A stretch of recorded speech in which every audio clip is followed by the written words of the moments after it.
Баршаңызға қайырлы күн, құрметті көрермендер, каналыма қош келдіңіздер. Бүгін сіздермен осындай бір жасағаннан ақ шығатын, қамыры ешқандай жыртылмай, езілмей, дана-дана болып пісетін, өте дәмді манты дайындайтын боламыз.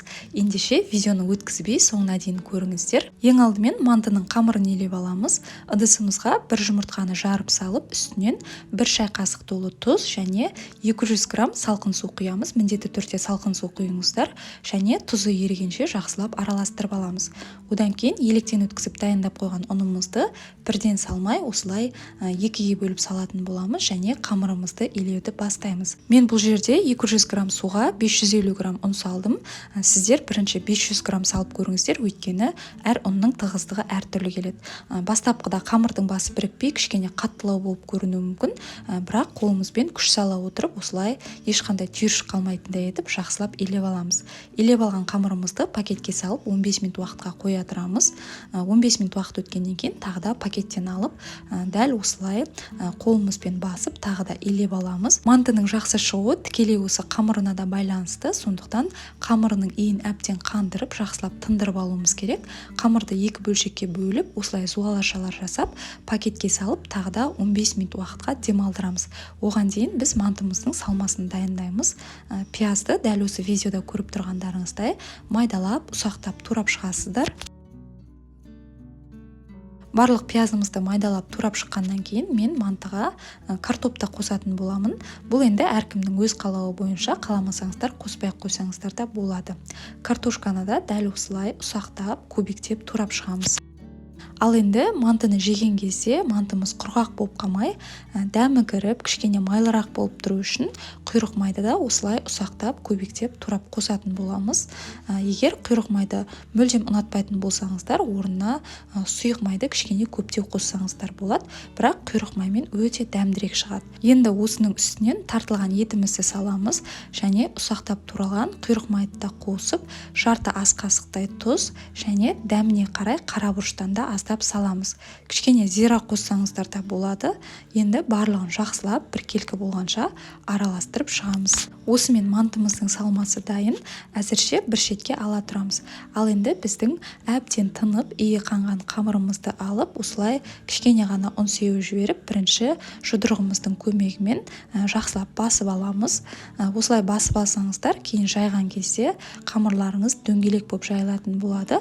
Ал енді қамырды оқтауға орап, ортасын баспай, жай ғана шет-шеттерін ғана басып, сағат тілімен айналдыра отырып қамырымызды жайып аламыз. Біздің мантымыздың қамыры кішкене қаттылау болып еленгендіктен, осылай жаю барысында ұнды мейлінше аз-аздан ғана себелеп отырыңыздар, өйткені ұнды көп сеуіп жіберсеңіздер, біздің қамырымыз құрғақ және түйу барысында мантымыз бір-біріне жабыспай кеуіп қалуы мүмкін. Сол себепті ұнды мейлінше аздау ғана себіңіздер және де қамырдың шеті қалың, ортасы жұқа болып қалмас үшін осылай екі шетін қайырып жайсаңыздар да болады.